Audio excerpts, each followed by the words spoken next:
하나님 말씀 보겠습니다. 요한복음 6장 16절에서 21절 말씀 같이 읽겠습니다. 저물매 제자들이 바다에 내려가서 배를 타고 바다를 건너 가버나움으로 가는데 이미 어두웠고 예수는 아직 그들에게 오시지 아니하셨더니 큰 바람이 불어 파도가 일어나더라. 제자들이 노를 저어 심려리쯤 가다가 예수께서 바다 위로 걸어 배에 가까이 오심을 보고 두려워하느니 이르시되 매니 두려워하지 말라 하신대 이에 기뻐서 배로 영접하니 배는 고 그들이 가려던 땅에 이르렀더라. 아멘. 할렐루야.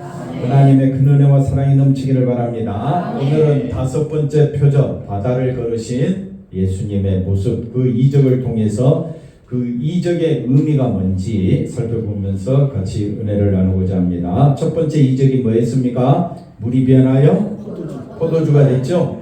이 첫 번째 표적의 의미가 뭡니까? 물이 변하여 포도주가 되어 그 잔치를 즐겁게 만들었잖아요. 마찬가지로 예수님의 십자가 보혈의 피로 천국 잔치가 열려지게 될 것이다. 예수님의 보혈의 피를 믿는 자는 천국 잔치에 참여하여 큰 축복을 누릴 것이다. 그게 첫 번째 표적이고, 두 번째 표적이 뭡니까? 왕의 신하 아들이 약 35km 이상 떨어진 거리에 있는데 예수님이 말씀으로 치유하셨다. 말씀으로 낫게 하셨다. 예수님은 곧 말씀이요 살리는 말씀이요 예수님은 능력의 말씀으로 우리 가운데 임재하셔서 우리의 병을 고치시고 우리의 또 사망에서 생명으로 우리를 이끌어 주실 줄로 믿습니다. 세 번째 표적이 뭡니까? 38년 된 병자를 예수님이 낫게 하시죠. 그것도 언제 낫게 하시느냐? 안식일날 낫게 하십니다. 안식일날 낫게 하는 그 이유가 뭐냐? 안식일에도 하나님은 일하시고 계신다. 아버지가 일하니 나도 일한다. 그래서 예수님은 지금도 일하고 계시다. 예수님의 일이 뭡니까? 38년 된 병자를 말씀 한마디로 일어나 내 자리를 들고 걸어가라. 이 38년 된 병자는 거의 죽은 자나 마찬가지입니다. 그는 질병에 걸렸고 하나님의 심판을 받았고 이미 그 인생은 저주받은 인생인데 이 저주받은 인생을 생명의 세계로 인도하신 분이 누구냐? 예수님이시다. 예수님이 이 병자를 살리심으로 안식일의 주인은 누구시다? 예수님이시다. 그리고 이제 네 번째 표적이 뭡니까? 오병이어 사건입니다. 오병이어 사건을 통해서 떡 5개와 물고기 2마리를 통해서 남자만 5,000명을 다 배불리 먹이셨다. 남자만 5,000명. 그러면 여자와 아이들까지 합하면 거의 2만 명 가까이 되는 사람들을 예수님은 다 배불리 먹이셨다. 한번 따라합시다. 예수님으로 배부름을 얻습니다. 우리의 배부름은 뭘로 배부릅니까? 떡, 또 밥, 또 뭡니까? 돈, 떡, 밥, 돈이 있어야 배부르다고 느껴지죠. 그거는 세상의 시각입니다. 세상에서는 뭐니 해도 뭐가 최고입니까? 머니가 최고고 밥이요 떡입니다. 밥 사준다면 왜 그리 좋은지 몰라. 누가 떡을 대접한다면 그리 좋은지 몰라. 그것보다 더 좋은 게 뭐라고요? 누가 돈 준다면 그것보다 더 귀한 것은 없습니다. 그런데 그거는 예수님이 뭐라고 이야기하는? 썩는 양식이라고 이야기합니다. 썩는 양식이 뭐냐? 이 세상에서만 필요한 것이기 때문에 썩는 양식이다. 썩는 양식이 뭐라고요? 아무리 창고에 쌓아놓으면 뭐합니까? 내가 죽을 때 그 창고에 쌓아둔 그 물질로 그 떡으로 내가 천국 갈 수 있습니까? 아니기 때문에 썩는 양식입니다. 그러면 영생하도록 있는 양식이 있다 이 말이에요. 영생하도록 있는 양식은 누구냐? 내 살과 내 피 곧 예수님을 믿는 겁니다. 예수님을 믿는 것은 뭐라고요? 영생을 얻습니다. 영생. 그래서 예수님께서 떡과 물고기로 많은 사람을 배부르게 한 것처럼 예수님으로 인하여 수많은 사람들이 배부름을 얻습니다. 아멘이 안 나오잖아요. 돈 갖다 준다면 빌면서 아멘 할 텐데 우리에게 뭘 갖다 준다니까? 생명 갖다 준다고 하니까, 영생을 갖다 준다고 하니까 보입니까 안 보입니까? 안 보이니까, 느끼지를 못하니까 아멘이 안 나와. 근데 그런 제자들입니다. 그런 사람들이 교회 가득 찼다 이 말이에요. 저도 뭐가 있어야 최고로 기쁠까요? 장로님, 도님은 예수님으로 인하여 목사님은 기뻐하십니까? 기뻐하려고 애를 쓰고 있어요. 근데 그 누가 역사하셔야 된다고요? 성령이 역사하셔야 돼요. 옆 사람 인사합시다. 성령으로 충만하시기를 바랍니다. 뭐가 충만해야 돼요? 성령이 충만해야. 누구로 만족한다? 사람들은 떡과 물고기에 집중돼 있습니다. 모든 시선이 거기가 있는데, 제자들 또한 떡과 물고기가 어디서 2만 명이 넘는 사람이 충분하게 먹을 수 있도록 인도했느냐? 예수님이잖아요. 그러면 제자들이 예수님이 누구신 줄 알아야 되잖아요. 그지요? 예수님이 누구신 줄 알아야 되잖아요. 그런데 제자들은 몰라. 그러니까 예수님께서 제자들을 또 훈련시킵니다. 무슨 훈련이냐? 예수님이 바다 위로 걸어가는 겁니다. 자, 16절 말씀 한 번 더 보십시다. 저물매 제자들이 바다에 내려갑니다. 제자들이 바다에 내려가죠. 배를 타고 바다를 건너 가버나움으로 가죠. 제자들 스스로 움직이는 것 같이 보입니다. 이미 어두웠고 예수는 이때 무리를 다 보내시고 홀로 기도하십니다. 그 다음에 18절에 큰 바람이 불어 파도가 일어났더라. 제자들이 노를 저 1리가 몇 메다입니까? 400m니까 10리면 4km 됩니다. 4km 정도 배를 저 가니까 예수님이 큰 바람이 부는데 밤입니다. 밤 사경입니다. 밤 사경은 오후 6시부터 새벽 6시까지 4등분으로 나눕니다. 그래서 6시부터 9시까지 밤 1경, 9시부터 12시까지는 밤 2경, 그 다음에 12시부터 새벽 3시까지는 밤 3경, 그럼 사경은 새벽 3시부터 6시니까 캄캄한 가장 어두울 때 밤 4경에 예수님이 바다 위로 걸어오십니다. 놀라 자빠질 거 아니에요. 바다 위로 사람이 걸어올 줄 상상이나 했습니까?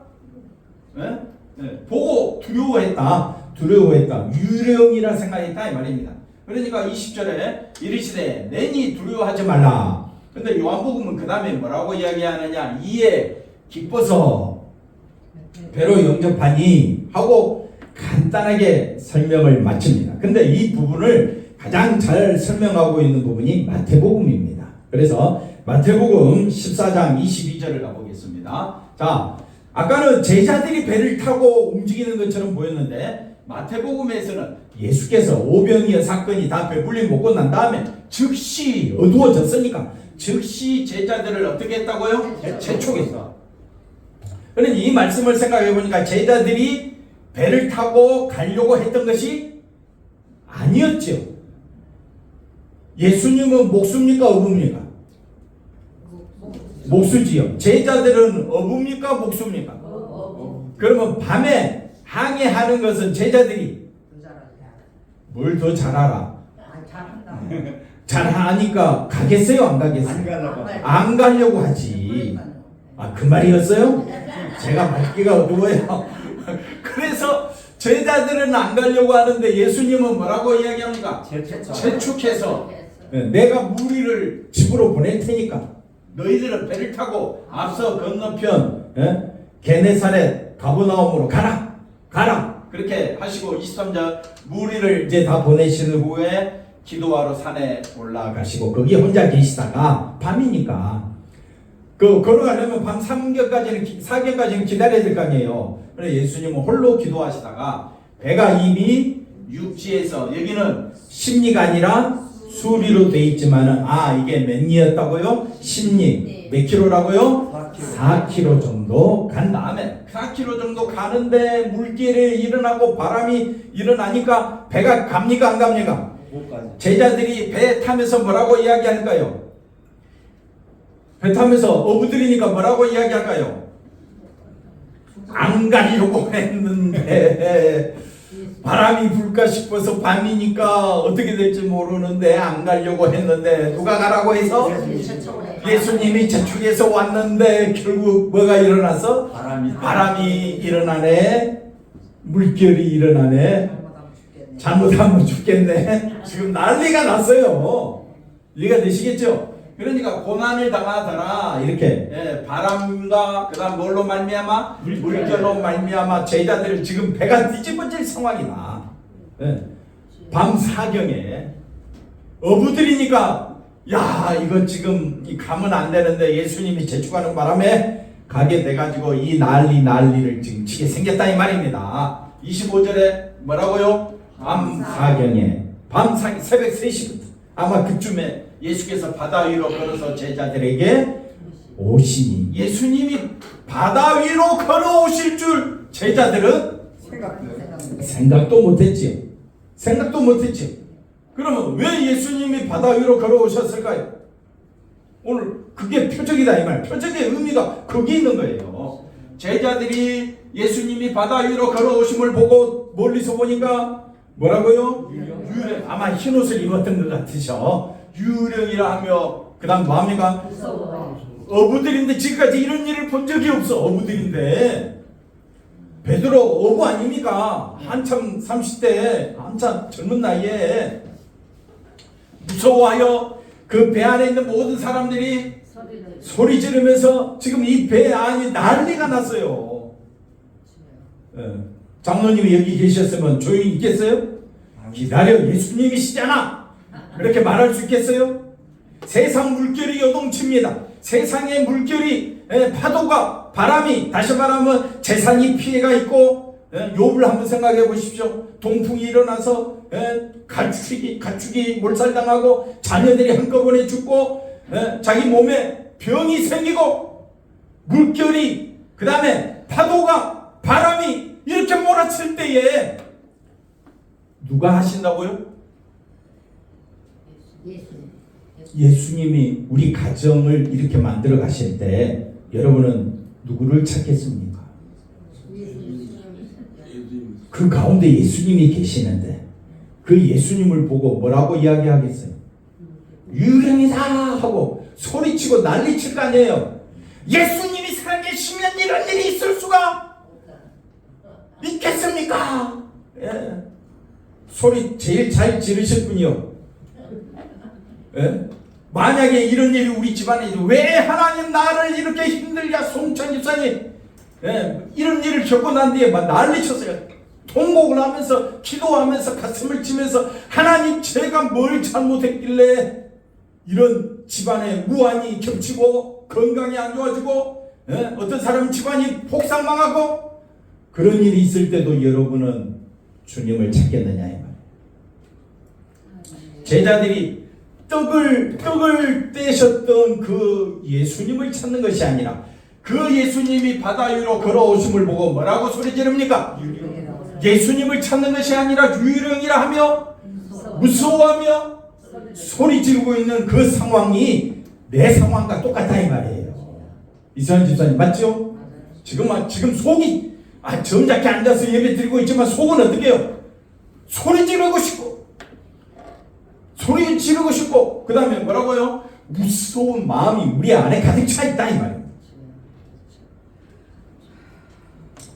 27절에 예수께서 즉시 이르시되 안심하라. 아멘. 바람이 불고 풍랑이 일고 우리 집안에 안 좋은 일이 있을 때도 하나님 제가 지금까지 하나님을 그렇게 잘 섬겼는데 제가 뭘 잘못했다고 이런 힘든 일을 주십니까?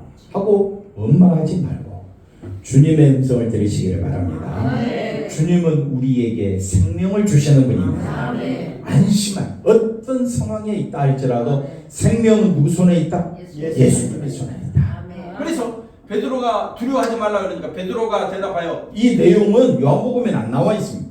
그래서 요한복음만 봐가지고는 기뻤다? 요한복음 오늘 본문 말씀 보니까 21절에 이에 기뻐서 배로 영접했다라고 했는데 기뻐서 배로 영접했다는 것이 이해가 잘 안 되는데 제자들이 지금 바람과 물결로 인하여 배가 뒤집어질 그 상황에서 놀라서 지금 열심히 노젓고 있는데 저 멀리서 사람이 걸어오는데 뭐라고요? 무서워하며 소리치고 있는 그때에 예수님이 자자자잔 하고 나타나면서 내니 무서워하지 말라. 그러니 얼마나 기쁘겠어요.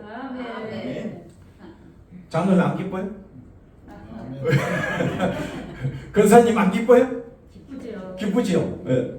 기쁠 것 같아요? 이건 정말 말할 수 없는 기쁨입니다. 너무 기쁜 겁니다. 그런데 너무 기쁜 걸 베드로가 너무 기쁘잖아요. 그러니까 뭐라고 말합니까? 주여, 만일 주님이시거든, 정말 주님이시거든, 나를 명하여 물 위로 오라 하소서. 아니 예수님인데 왜 만일을 또 붙입니까? 그만큼 의심이 강한 거예요. 유령인가, 아직까지 유령인가, 그렇게 지금 보고 있는 거예요. 예? 특송하신 권사님, 예. 만일이 나올 것 같아요? 안 나올 것 같아요? 나온다 이 말입니다. 목사님 저도 눈 뜨고 다시 비비고 또 어떻게 해요? 정말 만져보고 그래도 예수님인가 긴가민가 그럴 건데, 만일 그래 베드로가 우리 마음을 대변하고 있다. 내 마음을 누가 대변하고 있다? 베드로. 만일 주시거든 나를 명하여 물 위로, 이 정신나간 말을 하고 있어요. 예수님 배로 영접해서 그냥 기뻐하면 되지. 베드로는 뭐 땀시 나를 물 위로 오라 하소서 이런 엉뚱한 소리를 하느냐 이 말이에요. 이 사건들을 통해서 지금 뭘 말씀하려고 하느냐, 그게 중요하다 이 말입니다. 그래서 29절에 그러니까 예수님이 또 뭐라고 이야기합니까? 오라. 38년 된 병자를 말씀으로 일어나 내 자리를 들고 걸어가라. 베드로가 만일 주시거든 저를 물 위로 걷게 하소서. 오라. 누구의 말씀입니까? 예수님의 말씀. 송찬 집사님 오라. 예수님이 말씀합니다. 오라. 그러니까 베드로가 어떻게 합니까? 배에서 내려 물 위로 걸어서 갑니다. 걸어서 갑니다. 걸어서 가야 되는데 뭘 봅니까? 누구를 보고 걸어갔는데? 예수를 보고 걸어갔는데 바람과 물결을 보고 세상을 보니까 또 마음이 흔들리기 시작합니다. 그러니까 어떻게 됩니까? 무서워 빠져가는지라. 결국 우리 인생은 다 그렇지만은 누구 손에 달려있다? 예수님의 손에 달려있다. 내 인생은 누구 손에 달려있다? 예수님의 손에. 그럼 우리는 온 힘을 다하여 누구를 붙잡아야 되느냐? 예수님 붙잡아야 됩니다. 그래서 소리 지릅니다. 베드로 겁도 많아. 무서워하기도 하고 예수님을 모른다 3번 부인하기도 하고 물속에 빠져 들어가는데 옆에 누가 있는데도, 예수님이 있는데도 또 소리 지릅니다. 무서워서 예수님 살려주세요. 자면서 깨게 해주세요. 소리 질러 말을 합니다. 그랬더니 31절에 예수께서 즉시 손을 내밀어 그를 붙잡으시며 이르시되 뭐라고 이야기합니까? 믿음이 작다. 믿음이 작다는 게 뭡니까?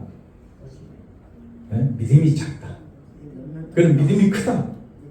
내가 기도했더니 하나님이 넘치도록 복을 줘. 집사님 믿음도 크셔. 보통 일반적으로 그렇게 사용하잖아요. 아닙니다. 믿음이 크다 작다라는 말은 베드로의 믿음이 지금 예수님을 보지 않냐고 뭘 봤다고요? 바람을 봤잖아요. 바람을 보고 무서워하고 죽을 걸 염려하는 것을 바로 믿음이 작다라고요.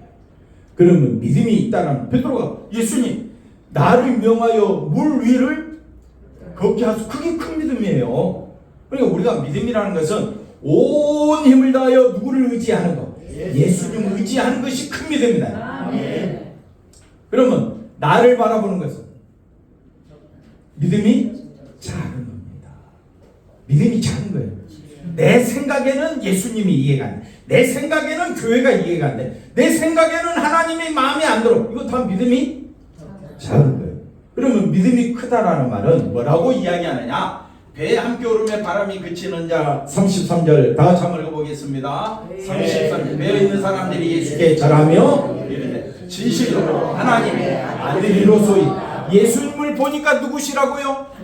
하나님의 아들입니다. 그러면 그분에게 순종하고 그분에게 경배하는 것이 마땅하지요. 그래서 사람들이 예수님께 뭐 했습니까? 절을 했습니다. 이 사건을 통해서 12명의 제자들이 예수님이 누구신 줄 알았습니까? 하나님의 아들이라고 알았습니다.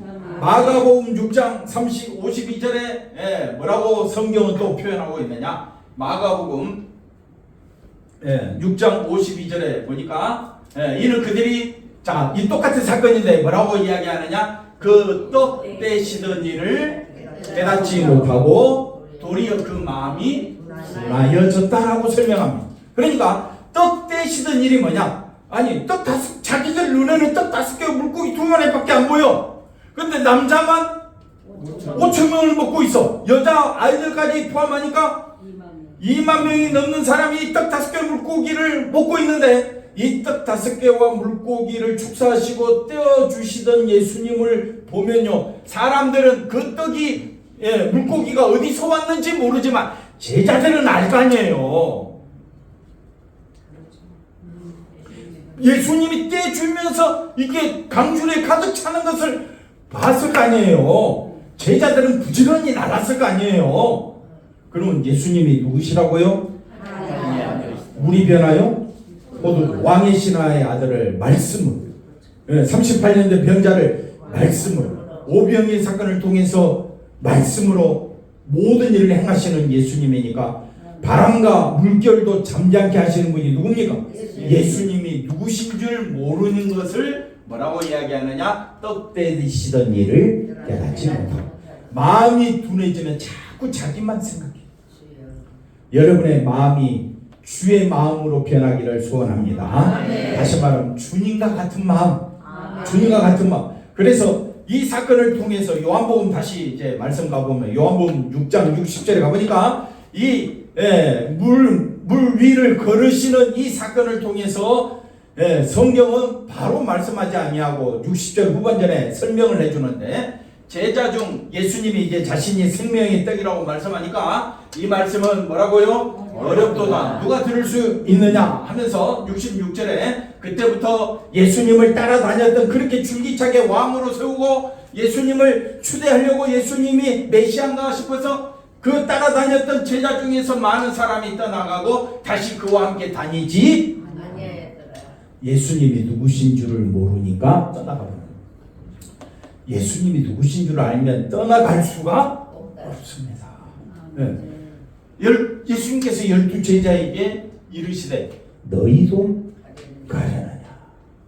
근데 제자들은 뭘 경험했어요? 이제 또 5번째 표적, 예수님이 물 위를, 바다 위를 걸으신 그 예수님을 제자들은 경험해서 특별히 베드로가 물 위를 걸었어, 빠졌어, 다시 던짐 받았어.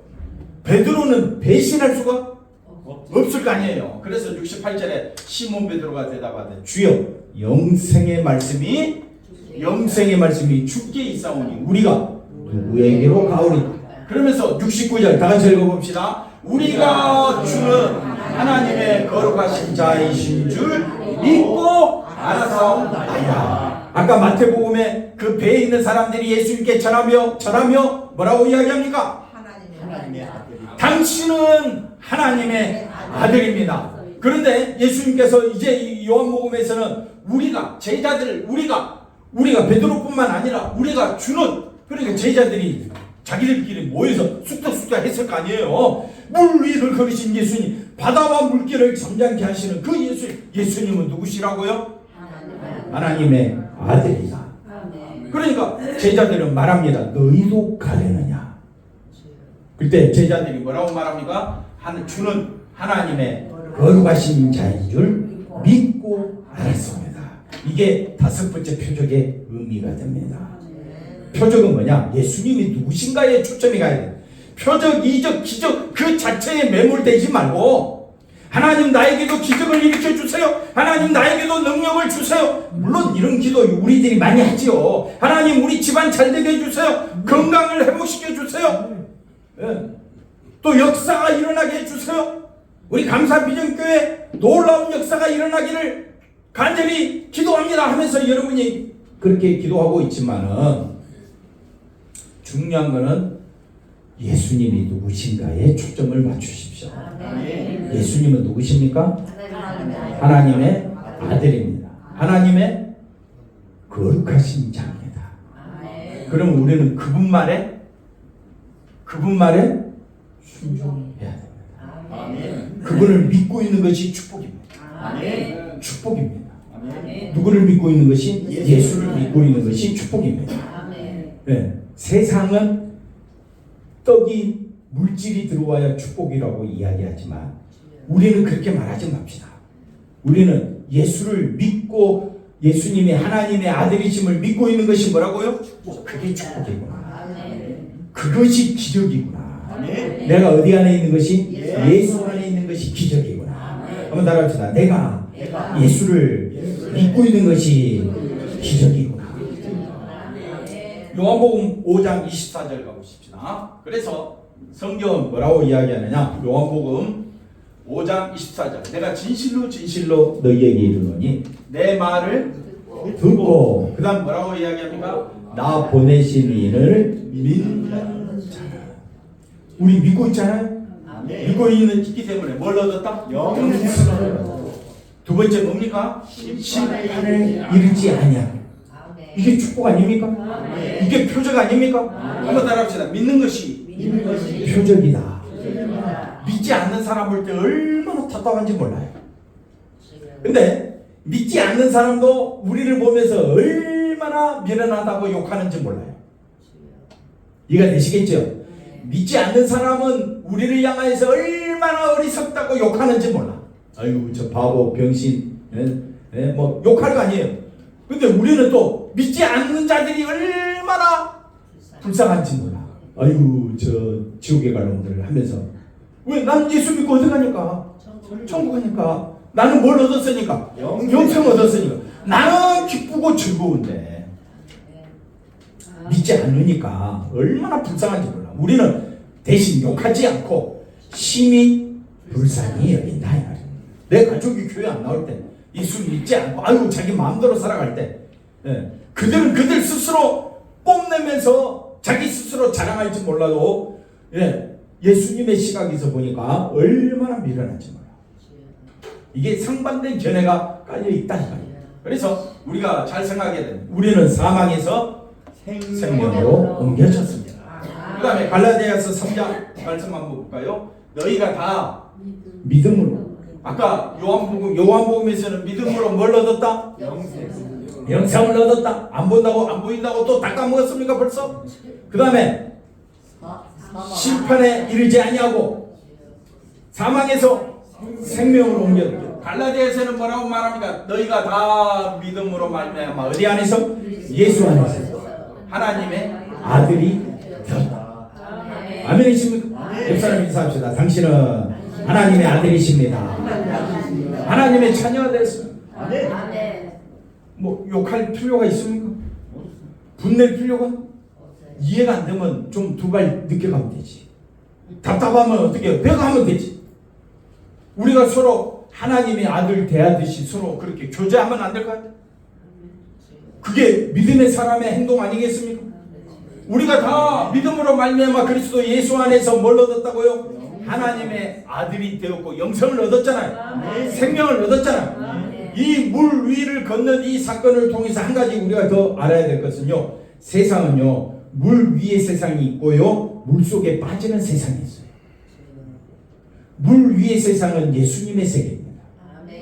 물 위의 세계는 누구의 세계? 예수님의 세계, 생명의 세계입니다. 이걸 가장 예를 잘 들어 표현할 수 있는 것이 노아의 방주입니다. 수많은 사람들이 노아가 방주를 만들 때 어떻게 생각했어요? 노아가 어떤 사람입니까? 미쳤어. 제정신이 아니야. 근데 배를 다 만들고 모든 생물이 들어가고 노아 식구가 들어가고 그때부터 비가 어떻게 해요? 하늘에 궁창에서 비가 내리고 땅에서 물이 솟아나. 그냥 비만 내려가지고 세상이 잠기지 않습니다.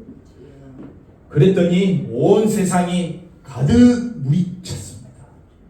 자, 보십시오. 물 속의 세상은 뭡니까? 노아 시대 당시에 세상은요 사람으로 가득 찼다라고 성경은 말하고 있습니다. 지금도 가득 찼다고 이야기하지만 아직도 빈 곳이 많지요? 근데 노아 시대도 똑같은 지구인데 뭐라고 이야기합니까? 사람이 그 땅에 온 땅에 가득 찼다. 근데 하나님이 심판을 하심으로 물 속의 심판은, 물 속의 세상은 심판이고, 배 위에, 물 위에 떠 있는 배 세계는 생명의 세계입니다. 아멘. 이해가 되시겠죠? 그러면 배는 곧 누구를 의미합니까? 예수 그리스도. 예수 그리스도 안에서 우리는 하나님의 아들이 되었고 영생을 얻게 되었잖아요. 심판에 이르지 않잖아요. 그러면 예수 밖의 세계는 심판밖에 없습니다. 거기는 영원한 지옥밖에 없습니다. 그러니 우리가 온 힘을 다하여 누구만 바라보자? 예수님 바라보는 것이 축복 중에 축복일 줄로 믿습니다. 자, 빌립보서 1장 말씀 한번 가보겠습니다. 빌립보서 1장 20절. 자, 장로님 한번 크게 한번 읽어보십시오. 나의 간절한 기대와 소망을 따라 아무 일에든지 부끄러워하지 아니하고 지금도 전과 같이 온전히 담대하여 살든지 죽든지 내 몸에서 그리스도가 존귀하게 되게 하려 하나니. 아멘. 아멘. 살든지 죽든지 내 몸에서 누가 존귀하게 돼야 됩니다. 내 몸에서 예수님이 존귀하게 나오려면 내 속에서 나오는 것이 제가 나와야 됩니까? 예수님이 나와야 됩니까? 훈련하자 이거죠. 옆 사람 보고 인사합시다. 당신을 보니 주님을 뵌 것 같습니다. 주님을 뵌 것 같습니다. 우리 송원 장로님 뵈니까 누구를 뵙는 것 같다? 주님을 뵙는 것 같다. 할렐루야. 할렐루야. 네. 살든지 죽든지 내 몸에서 그리스도가 존귀하게 되기를 원하는 사람이 믿는 사람 아니에요. 이게 우리의 뭐가 돼야 됩니까? 기대와 소망, 우리의 소망이 돼야 된다. 믿음의 소망, 믿음, 소망, 사랑, 다 누구를 높이는 겁니까? 예수님을 높이는 겁니다. 골로새서 1장 27절, 하나님이 그들로 하여금 이 비밀의 영광이 이방인 가운데 얼마나 풍성한지를 알게 하려 하십니다. 하나님의 비밀, 하나님의 비밀은 너희 안에 계신 그리스도다. 하나님의 계시, 성경, 계시, 말씀, 하나님의 경륜, 하나님의 모든 섭리가 예수 그리스도 안에서 우리가 하나님의 아들이 되고 우리가 영생을 얻고 우리가 심판에 이르지 아니하고 이 예수 밖에 있는 사람들은 심판하시고자 하는 것이 하나님의 비밀이고 계획이란 말입니다. 그러니까 하나님의 모든 비밀이 어디 안에 있다? 예수 안에 있고 예수님을 믿고 예수님을 높이는 것이, 그것이 뭐라고요? 영광이라. 그러니까 내게서 누가 나오는 것이? 예수님이 나오는 것이 우리의 뭐가 돼야 된다? 소망은 소망인데 영광의 소망이다. 그런데도 안 하시겠습니까? 그런데도 함부로 말씀하시겠습니까? 세상적인 시각으로는 비판하는 것이 옳고 남을 깨부수는 것이 정의롭고 남을 함부로 대하는 것이 이긴 것 같지만 예수의 세계는 아닙니다. 예수의 세계는 내가 죽는 세계입니다. 장로님 아멘 좀. 네. 아멘 안 하면 하라고 해야지 어떡하겠어요. 네. 예수의 세계는 누가 죽어야 돼? 내가 죽어. 왜 죽어야 합니까? 예수님이 살아야 돼. 그렇죠. 누가 살기 위해서? 예수님이 살아야 돼. 옆 사람 보고 인사합시다. 당신 죽으십시오. 아니 그 죽으라는 말은 성질을 죽이십시오. 성질을 죽이십시오. 왜? 그래 누가 사니까? 예수님이 꼭 할 말 안 한 말 다 한다. 그럼 누가 나타나? 내가 나타나. 그래서 우리는 서로 심히 어떻게 여기라고요? 왜? 예수님이 아니면 우리는 누구만 드러내게 돼 있어? 자기만 드러내. 그래서 정신 차리라 이 말이야. 네. 정신 차려서 예수님이 나오도록. 네. 그러니까 우리가 날마다 넘어지니까 성경은 뭐라고 이야기하느냐? 날마다 십자가 지라 이 말이에요. 날마다 죽으라 이거예요. 네. 어제 죽어서 다 끝난 것이 아니라 오늘 또 죽어야 돼. 누가 죽어야 돼? 내가 죽어야 돼. 그래야 십자가 지니까. 아멘. 할렐루야. 아멘. 그러므로 이 다섯 번째 표적, 예수님이 물 위를 걸으심으로 예수님은 생명을 주시는 전능하신 하나님이시다. 아멘. 전능하신 하나님이시다. 아멘. 그러면 제자들은 떠난다 안 떠난다? 안 떠나죠. 안 떠납니다. 아멘. 네. 또 나중에 예수님 십자가 못 박힐 때 어떻게 해요? 제자들이 다 뿔뿔이 터지지만 예수님이 또 어떻게 해요? 그들을 또 부르시고. 이게 우리의 모습임을 기억하십시오. 안 그런다고 해놓고 어떻게 해요? 돌아서서 하잖아요. 네. 그러니까 우리는 서로 어떻게 여기라고요? 심히 불쌍히 여기며. 한번 따라합시다. 예수님이 아니면 예수님이 우리는 가치가 없다. 왜? 저주의 존재인데. 근데 예수 안에서 생명의 존재가 됐잖아요. 그런데 우리의 가치는 나에게 있습니까? 예수님께 있습니까? 온 힘을 다하여 누구를 높이자? 예수를 높이는 우리 모든 성도님들 되시기를 주의 이름으로 간절히 축원드립니다. 기도합니다. 하나님 감사합니다. 날마다 물 위를 걸으신 예수님, 오늘 우리에게 물 위로 걸어오라고 하십니다.